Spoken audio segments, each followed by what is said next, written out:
జన్మించాడు. ఎక్కడ జన్మించాడు? అతనికి ఆస్తిపాస్తులే ఉన్నాయి. ఏమీ లేవు. జైల్లో పుట్టాడు. న నందుని ఇంట్లో పెరిగాడు.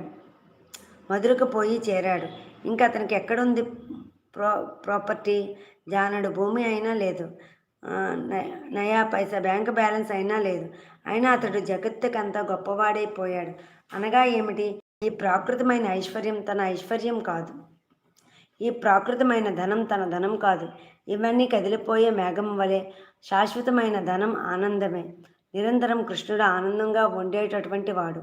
కృష్ణునికి రామునికి మధ్య గల వ్యత్యాసాన్ని మీరు చక్కగా విచారిస్తే చాలా సులభంగా అర్థమవుతుంది.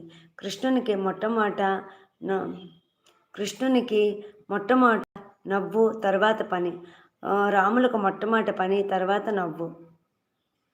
కాళ్ళు తొక్కించుకొని కయ్యానికి పోయినటువంటి వాడు కాళ్ళు తొక్కించుకొని కయ్యానికి పోయినటువంటి వాడు రాములు. కాళ్ళు తొక్కి కయ్యాన్ని తెచ్చుకున్నటువంటి వాడు కృష్ణుడు. కాళ్ళు తొక్కి కయ్యాన్ని ఒక్క నిమిషం. కాళ్ళు తొక్కించుకొని కయ్యానికి పోయినటువంటి వాడు రాముడు. కాళ్ళని ఇతనే తొక్కించుకుంటాడు, కయ్యానికి పోతాడు. కాళ్ళు తొక్కి కయ్యాన్ని పెట్టుకునేవాడు కృష్ణుడు. శత్రువులందరితో యుద్ధానికి సిద్ధమై అందరినీ